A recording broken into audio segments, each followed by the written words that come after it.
En esta ocasión te voy a presentar un top 7 de los mejores libros que he leído en el 2019.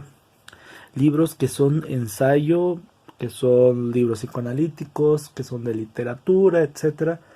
Es decir, prácticamente un top 7 de los mejores libros del 2019 que no son ficción. En el puesto número 7 se encuentra Psicoanálisis de la adolescencia de Peter Bloss, que vendría siendo un libro de 349 páginas. Es un libro de una edición muy viejita, de hecho si lo notan aquí, pues es una edición que ya lleva sus años. Bueno, de este libro de la editorial Joaquín Mortis es una introducción perfecta si tú te quieres adentrar a este mundo del psicoanálisis del adolescente. Te va detallando pues, todo ese mundo del adolescente, tanto de manera psíquica y también algunos aspectos sociales que van más allá del psicoanálisis puro, ¿no? Por decirlo de una manera. Lo va a ir desarrollando. Esto básicamente es como un manual y con explicaciones completas. Yo sé que hay muchos libros que hablan del psicoanálisis de la adolescencia, aunque yo creo que desgraciadamente no hay tantos como se debería de haber, ¿no? Este es un perfecto punto de inicio y de la cual tú a partir de aquí ya puedes seguir investigando. Lo malo que yo encuentro en este libro es que, como bien acabo de mencionar, es una introducción, pero no es una introducción fácil. Es decir, si un psicólogo o un estudiante de psicología quiere leer este libro por sí solo, por sí sola, se va a topar con grandes problemas si no tiene nociones básicas y concretas del psicoanálisis. Yo comparo esto, ¿no? Como dos personas, ¿no? Están dos personas en el cine viendo los Avengers, los Vengadores, ¿no?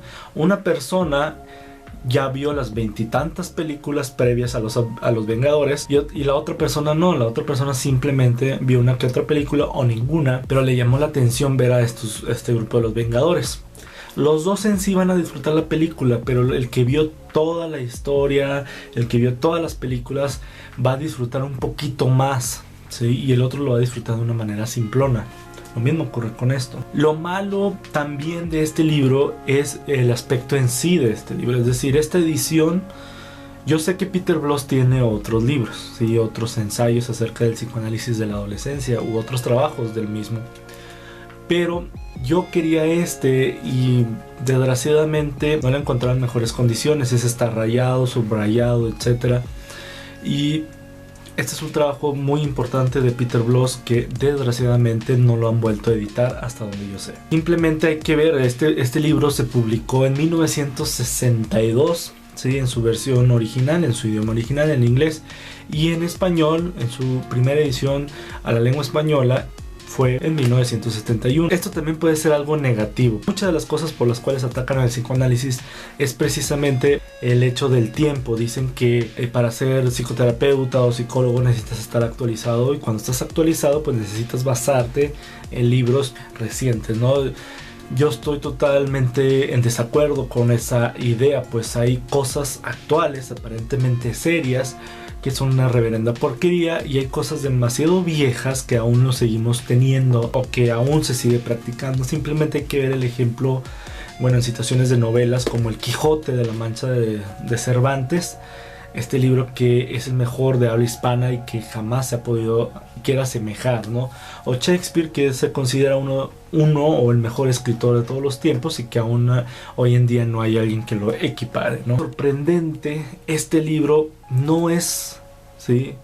No se queda en su tiempo, sino que es trascendental. Cuando yo leía este libro me sorprendía que algunas descripciones del adolescente son atemporales, son carentes de tiempo. Los ejemplos que lees aquí, si omites lo viejito que está el libro, si omites eso y lees simplemente el texto, te das cuenta que está describiendo al adolescente del siglo XXI. En el puesto número 6 se encuentra Psicoterapia breve y de emergencia de Bela Kismal. Aquí te dejo una fotografía de la edición que yo tengo, pero que por el momento no lo tengo en mis manos. Este libro también es un tanto similar al puesto anterior. Es un libro de 300 y tantas páginas. Aquí te dejo las páginas exactas y la editorial. Lo bueno de este libro es precisamente esta introducción que hacen estos autores acerca del libro. Este libro es de psicoterapia breve y de emergencia, y como lo acabo de mencionar, es un libro perfecto para introducirte a este mundo de la psicoterapia breve. Esta introducción, a comparación del puesto anterior, es más detallado porque te da herramientas, te da explicaciones completas de lo que sería una sesión, te explica por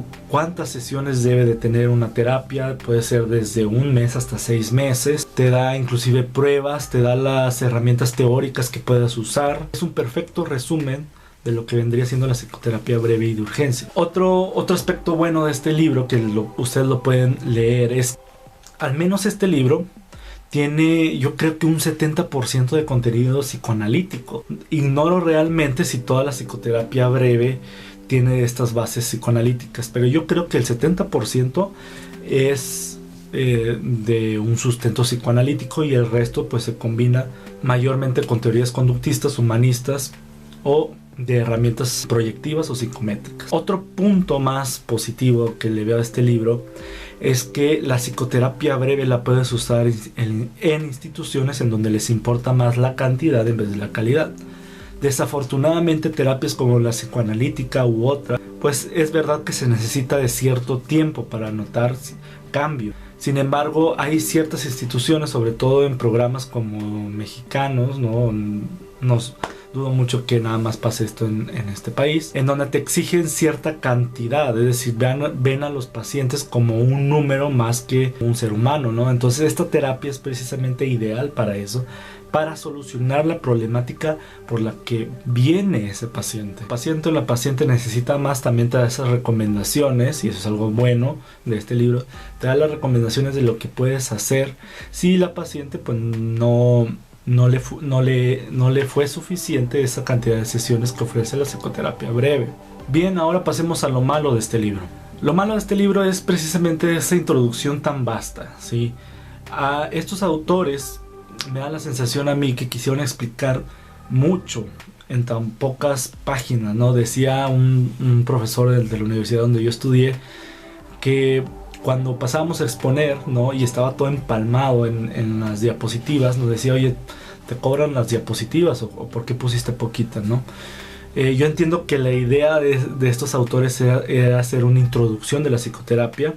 Sin embargo, pues una introducción puede ser libros muy grandes, como lo que vamos a ver más adelante, pero yo siento que intentaban explicar todo, ¿sí? Y a la vez, cuando terminas de leer el libro dices, ok, la psicoterapia breve o de urgencia o de emergencia, ¿no?, es muy buena, es significativa y puede generar grandes cambios en los pacientes en casos de rapidez o de urgencias, ¿no?, como el mismo título, pero me deja ese sabor de que quieres saber más porque realmente no profundizan mucho.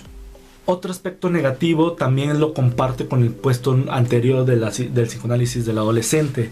Es aquel requisito que necesita el lector para poder entender a profundidad este libro. Necesitas también bases del psicoanálisis.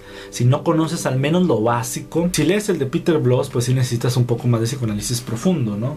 O sea, vaya la redundancia, ¿no? Si lees este libro, al menos sí lo básico del psicoanálisis se lo debes de saber. Por ejemplo, lo que es el ello, yo y superyo, las etapas psicosexuales, el inconsciente, preconsciente, consciente y todo este tipo de cosas que son elementales del psicoanálisis freudiano, ¿no?, te los debes de saber aquí. También otros elementos, y de los cuales yo batallé, es saber de la teoría conductista, puesto que, bueno, yo ya olvidé algunas cosas o muchas cosas de lo que te enseñan en la carrera, pero sí necesitas saberlas para poder entender bien y evidentemente ayudar bien a tu paciente. Ahora pasemos a lo raro. El primer punto de lo extraño de este libro es que al final del mismo libro te dan una serie de herramientas o cuestionarios para poder sacar rápidamente la psicopatología y trabajar sobre ello del paciente en el paciente. Sin embargo, te la deja ahí a tu criterio y tú sabes cómo usarla. Hay muy poca explicación de cómo usarla, cómo interpretarla y cómo sacar conclusiones. Lo extraño es precisamente el título de breve y de emergencia. El libro yo creo que está un 90% sobre la psicoterapia breve, pero no sobre la psicoterapia de urgencia o de emergencia. En el puesto número 5 se encuentra este libro, es decir, el primer tomo de las obras completas de Melanie Klein, llamado Amor, Culpa y Reparación, ¿sí? Esta que es de la editorial Paidós y tiene un total aproximado de de más de 450 páginas. ¿Qué es lo bueno de este libro?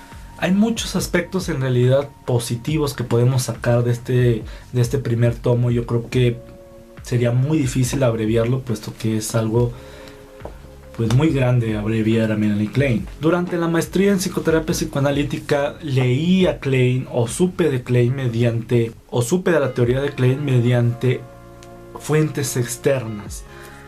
Realmente, creo yo, no nos pusieron a leer a Melanie Klein tal cual, sino a sus post-kleinianos o gente que admiraba a Melanie Klein, como el caso de Hannah Segal, ¿no? En su libro Introducción a la obra de Melanie Klein, o bien de post-kleinianos famosos como el caso de Bion, de Armin Averasturi o Averasturi, no sé cómo se diga, y de Echegóien, tampoco este autor, creo que este psicoanalista creo que argentino, y evidentemente el más conocido, Donald Winnicott. Entonces, mediante estos autores yo pude conocer a Melanie Klein. Por lo tanto, siempre es bueno y es algo que yo recomiendo mucho, porque a veces pues la gente ajena al psicoanálisis dice, no, es que un autor dice una cosa, otro autor dice otra cosa. Yo siempre recomiendo leer a los autores bases del psicoanálisis, que en este caso, una de las tres bases del psicoanálisis pues es Freud, Klein y Lacan. Básicamente en este primer tomo te adentras a las ideas generales de Klein, es decir, Melanie Klein me imagino que tenía estas estructuras de su teoría, de lo que iba a ser su teoría, y tenía ideas volando por todas partes y todas esas ideas las describía.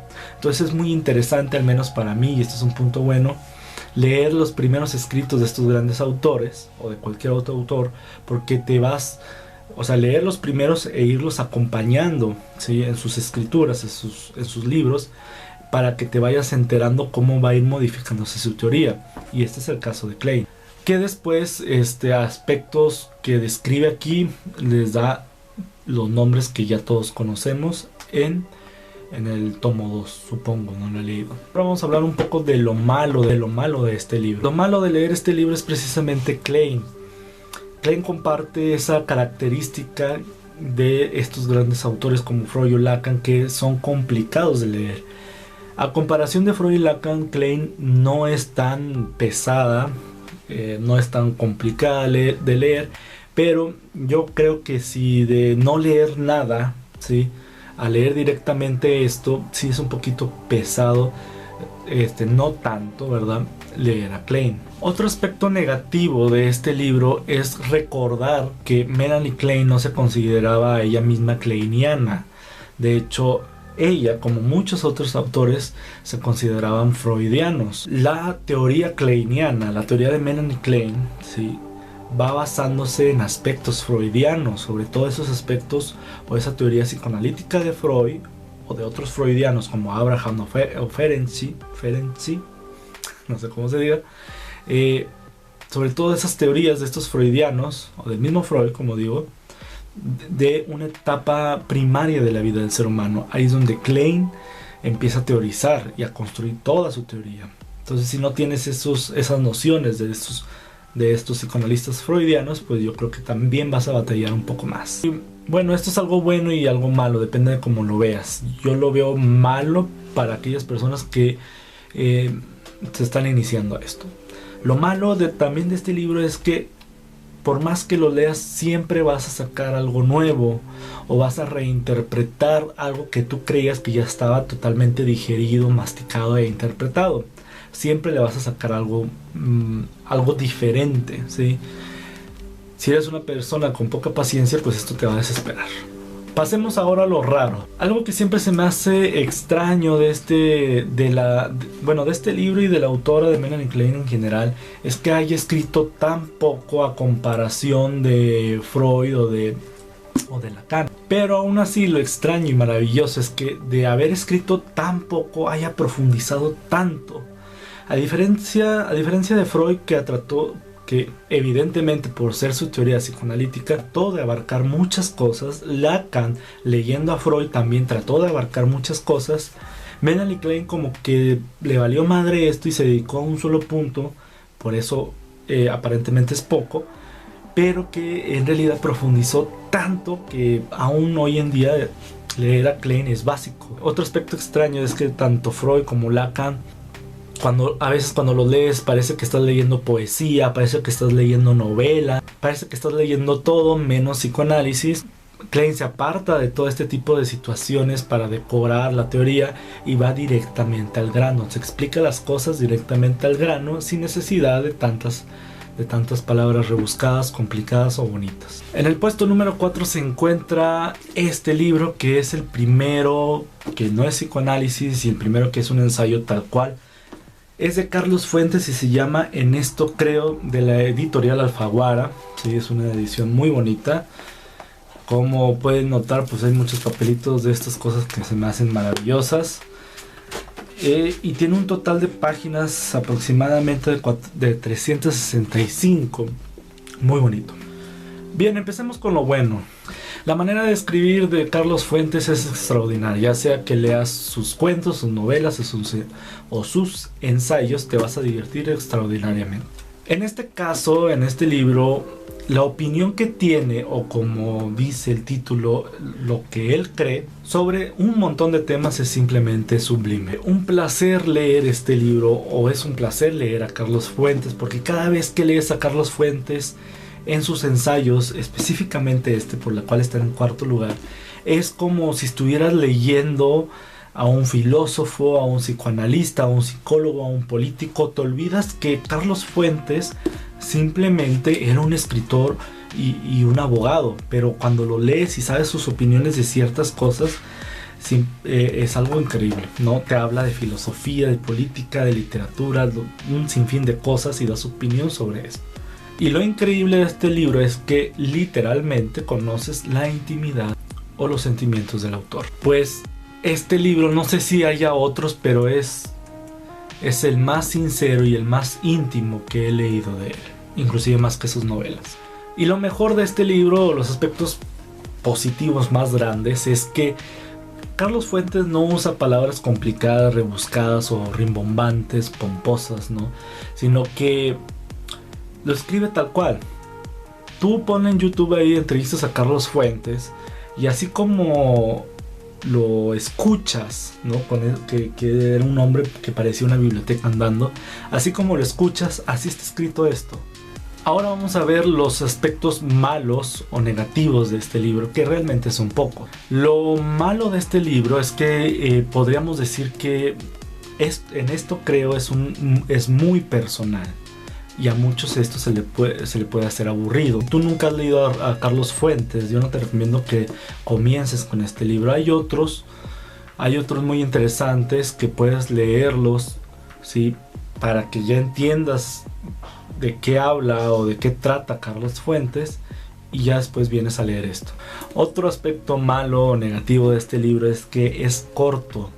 Yo creo que quedó corto la cantidad de páginas de este libro que pudo haber tenido, ¿no? Porque, insisto, Carlos Fuentes era una biblioteca andando, era el filósofo andando, ¿no?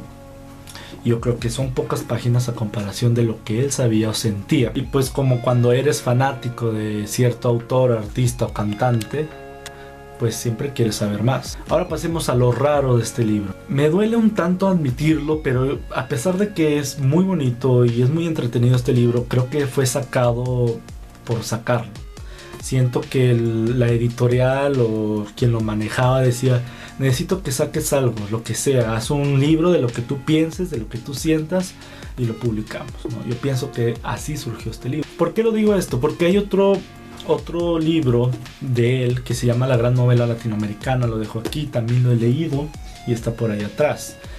Este libro sí se ve que le echó pues un poquito más de ganas, ¿no? Porque es un libro de investigación, es un libro un poquito más serio, ¿no? Y se ve que sí quiso sacar este libro que menciono. Sin embargo, pues no, ¿verdad? Es como que aquí voy a lanzar un libro de lo que yo creo.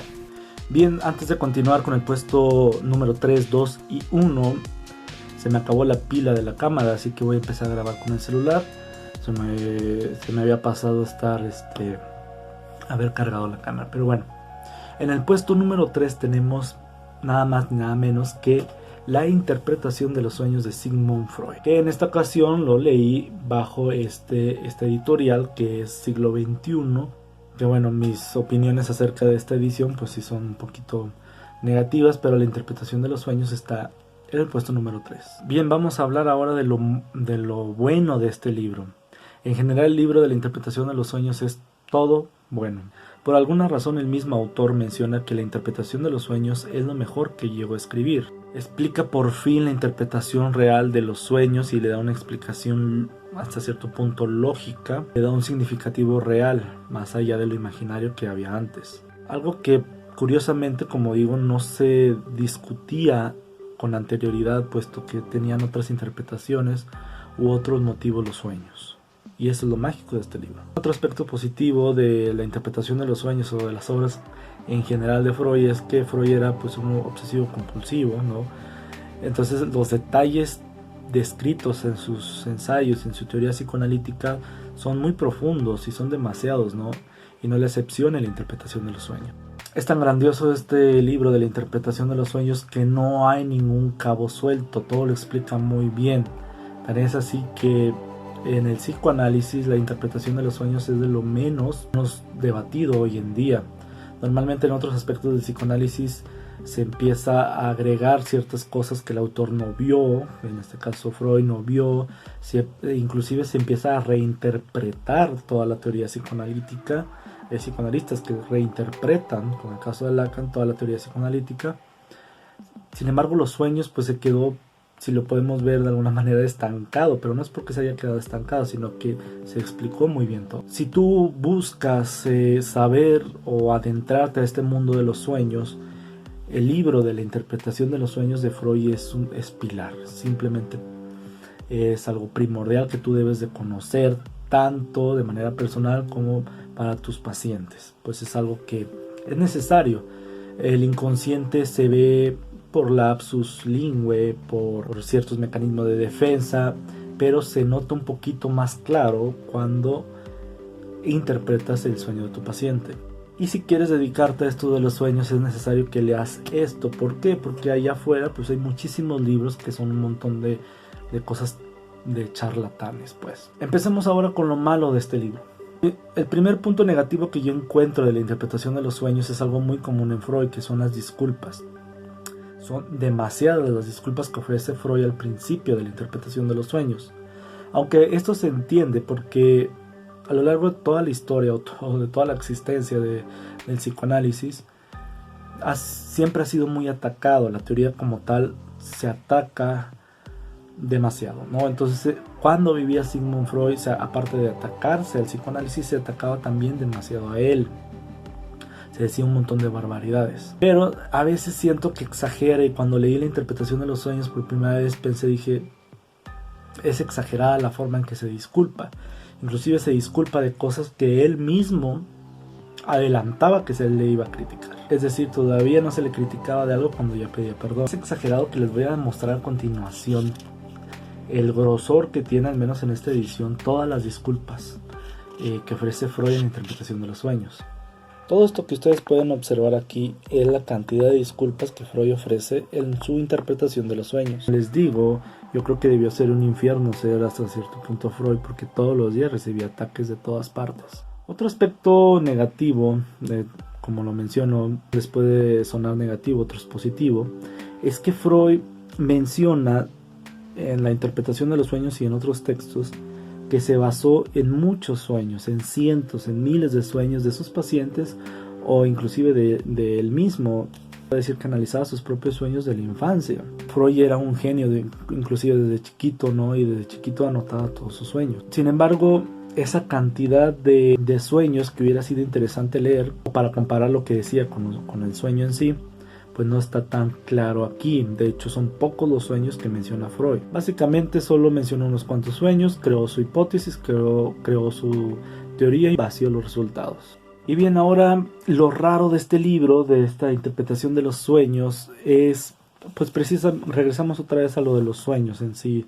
Son pocos sueños mencionados, son cortos, y básicamente se basa en uno que de tanto estarlo mencionando a mí me llegó a aburrir, que es el sueño por la cual se traumó mucho este señor, que es el sueño de la inyección de Irma. Es así que este sueño lo intentó interpretar todo. Esta es otra característica de los sueños, por cierto, que los sueños no se pueden interpretar todo. Hay muchas maneras de interpretar un sueño. Si quieren, luego les explico esto, pero interpretar un sueño en un 100% es básicamente imposible. Siempre le vas a sacar algo nuevo. Llegamos por fin a los dos primeros puestos, y en el puesto número 2 se encuentra Ideas, historia intelectual del ser humano, de Peter Watson, que es este libro. Es un libro, como pueden notar, muy grueso. Tiene un total de 1300 páginas y es de la editorial Crítica. Un libro muy bueno, por eso está en el puesto número 2. Comencemos ahora con lo bueno, lo malo y lo raro de este libro. Este libro básicamente es una introducción de todo. Es decir, el primer punto positivo o bueno del libro es precisamente esto, que si tú quieres saber un poco de todo, es decir, tú eres abogado, psicólogo, nutriólogo, médico, lo que tú quieras, ¿no? Y simplemente te quieres distraer y quieres saber de otras cosas que no sea tu profesión, porque bueno, yo entiendo que a veces eso cansa, pero yo te recomiendo que leas esto, Ideas, pues es un gran literal introducción de los pensamientos. Las palabras es un increíble resumen de la historia del hombre. Otro aspecto positivo de este libro es que es muy fácil de leer.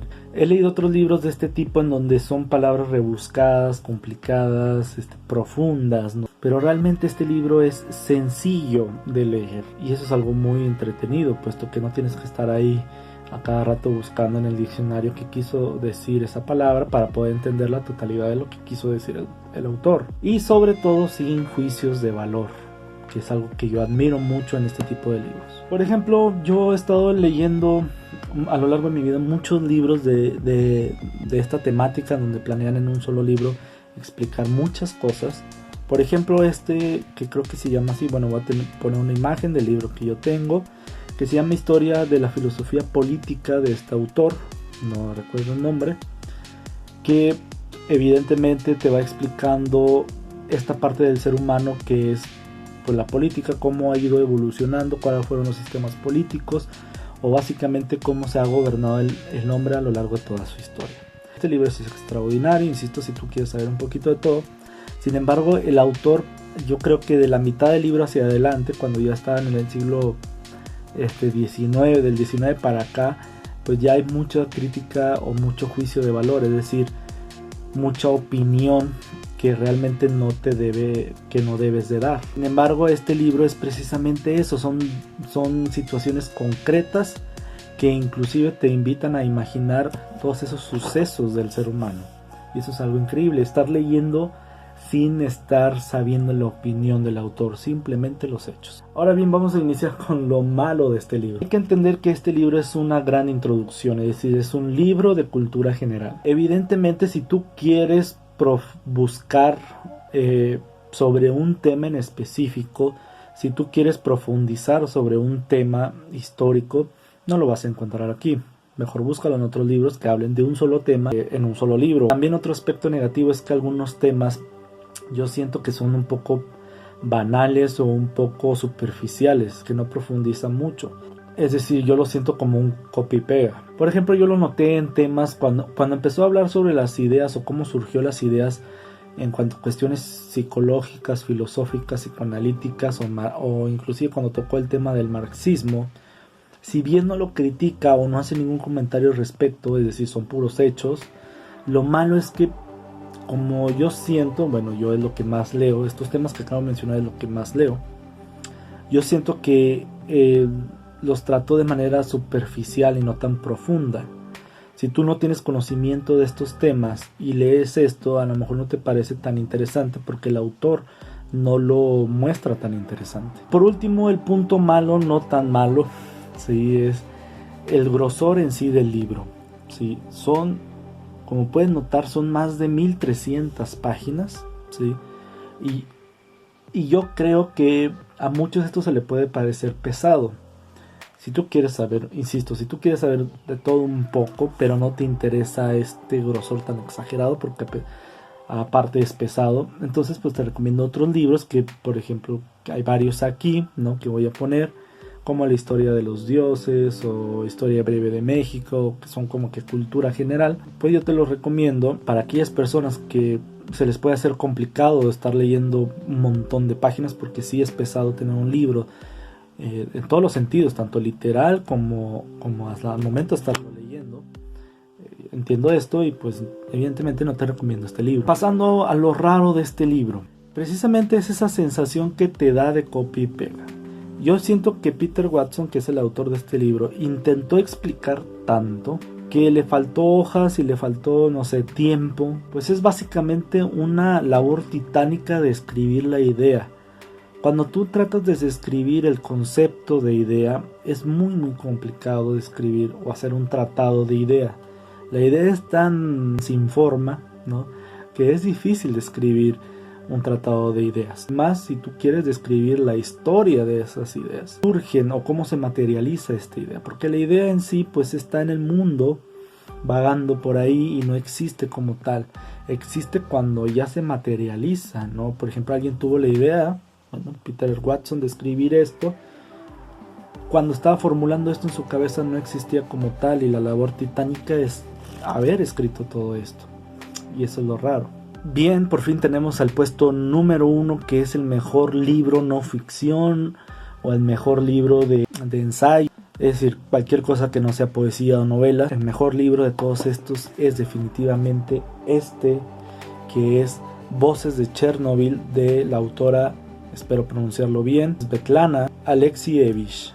Bueno, algo así. Esta autora lo va a tener por aquí de todos una imagen. Voces de Chernobyl se encuentra en el puesto número 1 del mejor libro leído en el 2019. Lo bueno de este libro es la forma en que está escrito. Este tipo de ensayos en donde tú te enteras de ciertos acontecimientos históricos, pero descritos o vividos por personas reales, es decir, por testimonios, para mí se me hace increíble. La misma autora, y yo creo que todo el mundo sabe y sabemos que hay muchísimos libros que hablan sobre todo este acontecimiento de Chernobyl, de este desastre nuclear. Sin embargo, este libro es diferente por más allá de datos, más allá de teorías, más allá de bibliografía de otros libros. Lo interesante aquí es que todo este libro, ¿sí?, está descrito por personas que vivieron realmente toda esta situación. Estas historias transmiten una crudeza tan pesada y tan oscura que, pues bueno, desgraciadamente esto es lo que entretiene. Las historias de aquí son tan profundas y que transmiten ese sentimiento de alegría, tristeza, de enojo, que yo recuerdo la historia de una mujer, ¿no?, que su esposo era un exterminador. Al regresar, con el paso de los días o de las semanas, se va enfermando a tal grado que termina en un hospital especial donde estaban todos esos exterminadores. Él fue, no sé si de los últimos o el último en sobrevivir de su cuadrilla. Vio a todos morir, pero los doctores recomendaban a sus acompañantes, a sus novias, a sus mamás o a sus esposas, etcétera, que los vieran de lejos, que los visitaran, que los apoyaran, sí, pero todos mediante una barrera, que no traspasaran ese límite, ¿no? Inclusive cada vez que se ponían peor, le decían, ¿sabes qué? Pues ya mejor vete, despídete y vete, ¿no?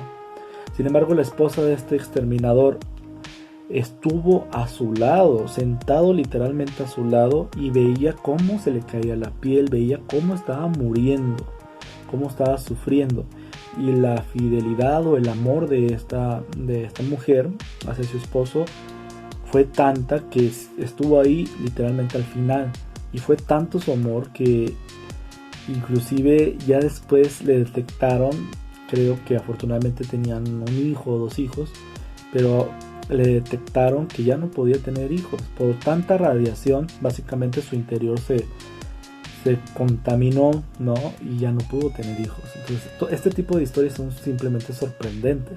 Hay otra historia también que me impactó demasiado, es la de un bebé, que esto en realidad sucede en Bielorrusia. Por cuestiones de ideologías y de bandos, unos soldados de un bando diferente entran y matan a aquellos miembros que se encuentran en ese hospital que son del bando contrario. Entonces Iván preguntaba de qué bando eras. Si eras de parte de los suyos, pues no te mataban, y si eras del otro, pues sí te mataban. Llegó a un punto en donde estaba el área de maternidad, ¿no? Y creo que nada más encontraba una madre con su hijo y una enfermera. La enfermera es la que relata todo esto. Estos soldados entran y apuntan a todos, ¿no? A estos tres seres humanos, a la madre, a la enfermera y al bebé recién nacido. Los apuntan y empiezan a gritar de qué bando son. Las mujeres estaban tan nerviosas que no contestaron. Y al no contestar, agarran al bebé, le quitan el bebé de los brazos de la madre y lo lanzan por la ventana, estando en un edificio pues muy alto evidentemente. Y dice la enfermera que se quedó sin palabras. Los soldados se fueron, pero pues bueno, esas son de las historias impactantes que puedes toparte en este libro. Todas estas emociones, tristeza, alegría, miedo, enojo, coraje, te hace sentir todo lo que está escrito aquí. Y por algo esta autora ganó el Premio Nobel de Literatura. Entonces continuamos con lo malo, los aspectos negativos de este. En realidad son pocos los detalles o los puntos negativos del libro, y lo que vi o noté que en realidad es algo negativo son los juicios de valor que hay en el libro. ¿Por qué? Porque realmente se nota un poquito la adversión o la poca simpatía que tiene la autora sobre el comunismo o sobre la URSS, debido a que, por decir un ejemplo, ¿no?, de cada 10 testimonios que hay en este libro, 7 eran testimonios anticomunistas o anti Unión Soviética, ¿no? Y el resto eran neutros, y solamente uno, por decir un ejemplo, era procomunista. Y de hecho el único que yo recuerdo caso de un testimonio, ¿no?, que estaba a favor de esto y que por lo tanto no culpaba al comunismo o a la URSS de este desastre nuclear, era un ex soldado o ex militar un tanto viejo que realmente se dibuja a sí mismo como una persona cascarrabias, y como que no es un muy buen ejemplo de lo que alguien a favor del comunismo sería. De hecho, cuando un autor gana el Premio Nobel de Literatura, pues se suele, la academia de que entrega estos premios suele describir por qué se ganó este reconocimiento. De las tantas cosas que mencionan, una de ellas es que precisamente esta autora luchó contra la URSS. Creo que eran algo así como que contemporáneo, la última etapa de la Unión Soviética y esta autora. Empecemos ahora con lo raro, lo extraño del libro. Lo más extraño del libro es el tiempo que duró en escribirse. Según lo que dijo la misma autora, tardó 20 años en terminar este libro, pues de pocas páginas, en realidad de más de 300 páginas, pero tú al escuchar que se tardó 20 años, pues sí es un poco extraño. La razón que da esta autora es que realmente no se metió del lleno. Cuando un escritor decide hacer un ensayo, pues se mete de lleno a la investigación, a buscar y escribir. Y ya pues tarda 1 año, 2, 3, 5 años en terminar un libro, según lo que quiere tratar. Pero aquí se tardó 20 años porque, según esto, la autora menciona que durante este tiempo ella iba recopilando todos estos testimonios, y los más interesantes, por decirlo de alguna manera, los pasó a este libro, que en realidad es un tanto extraño, ¿no?, que mientras la autora se dedicaba a otras cosas, a otro tipo de libros, cuando le llegaba o conocía algún caso de estos, pues ya lo notaba y lo pasaba, ¿no? Otro aspecto extraño y a la vez negativo, aunque es más raro, es que varias historias que están escritas aquí no son tan relacionadas con Chernobyl. Es decir, hay una historia de unos jóvenes adolescentes, ¿no?, que vivían en Pripyat, creo que así se llama la ciudad, que está la más cerca de la planta nuclear de Chernobyl. Estos adolescentes, creo que es un adolescente, en ese entonces adolescente, quien describe o quien narra esto. Empieza a platicar de lo que ella vivió en Pripyat, pero no de lo que vivió en Chernobyl. Describe cómo fue su vida, ¿no? Ella estaba en un grupo de estos de protesta anticomunista o anti-Unión Soviética, que estaba totalmente a favor de que la Unión se desapareciera. Ella describe esos momentos de su vida.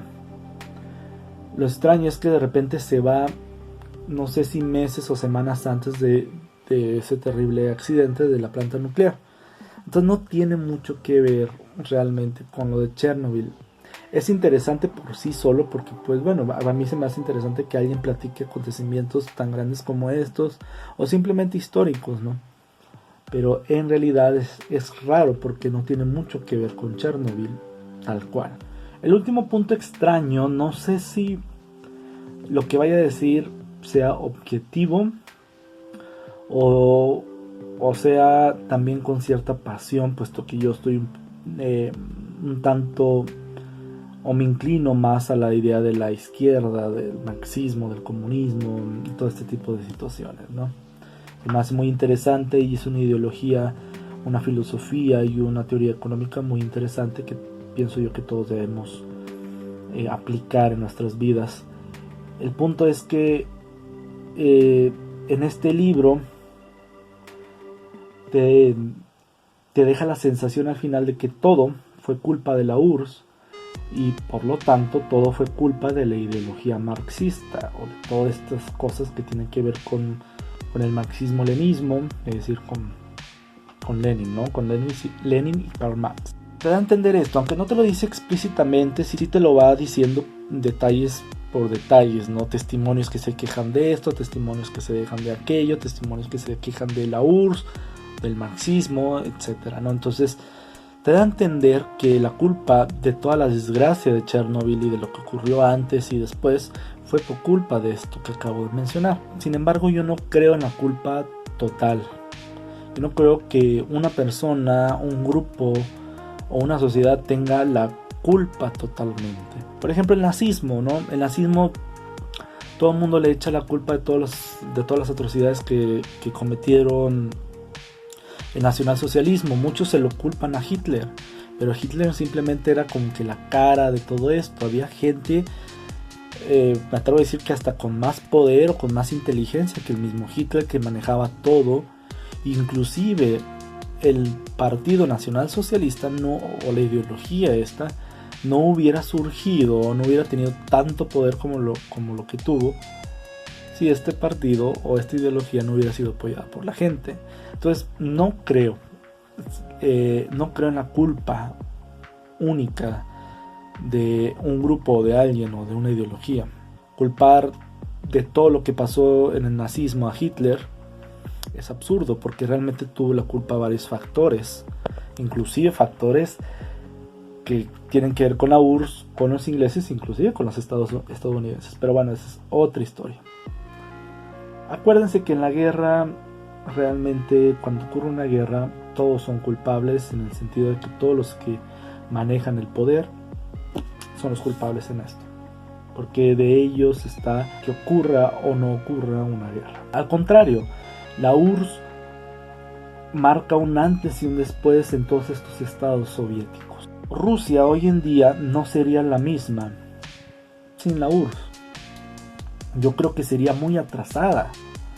Ucrania, Bielorrusia, etcétera, no serían lo que son ahora. Este resurgimiento de dichos países no sería lo mismo si no hubiera existido la URSS. Recordemos que en el caso de Rusia, donde gobernaba quien gobernaba Rusia era este sistema monárquico de los zares, y los zares, inclusive en el último zar que hubo, tenía muy atrasada toda Rusia.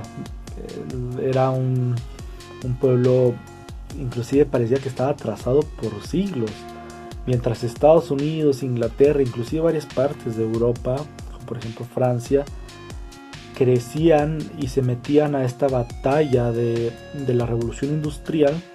Los zares todavía entendían a su pueblo en un sistema agrícola. Vino la URSS y revolucionó todo esto, ¿no? Entonces, culpar, como se siente en este libro, que todos los males que le ocurrieron a estos países y a otros como Azerbaiyán y todos otros países que ahorita no recuerdo, en este libro pues nada más se habla de Rusia, de Ucrania y de Bielorrusia. Son estos tres países que más se habla. Pero culpar a la URSS por todos los males se me hace un tanto absurdo. Deseo de corazón que te la pases increíble en en estos últimos días del año, en esta Navidad y este año nuevo. Espero que todos tus deseos se cumplan, tus deseos conscientes e inconscientes se cumplan, que te la pases increíble en Navidad. Si ya pasó, espero que te la hayas pasado increíble, y si no, deseo que todo sea increíble en esta Navidad, también en este año nuevo. Que todas tus metas las cumplas y que trabajes en estas metas. Nos vemos en el 2020 con más proyectos, con más cosas, con más continuación de otras secciones del canal, como tops, más capítulos de esta sección es el arte de ser psicoterapeuta, que bueno, vamos a seguir continuando. Creo que el siguiente capítulo voy a hablar sobre el contrato psicológico.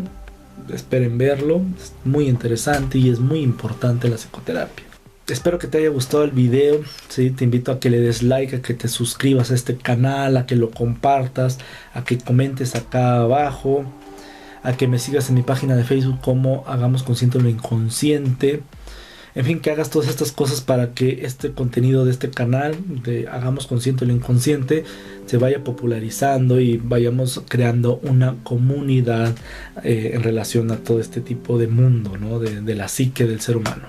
En fin, espero que todo se cumpla en tu vida, y si no, pues búscalo y trata de conquistarlo. Nos vemos el próximo año, que ya es dentro de unos días, y bye.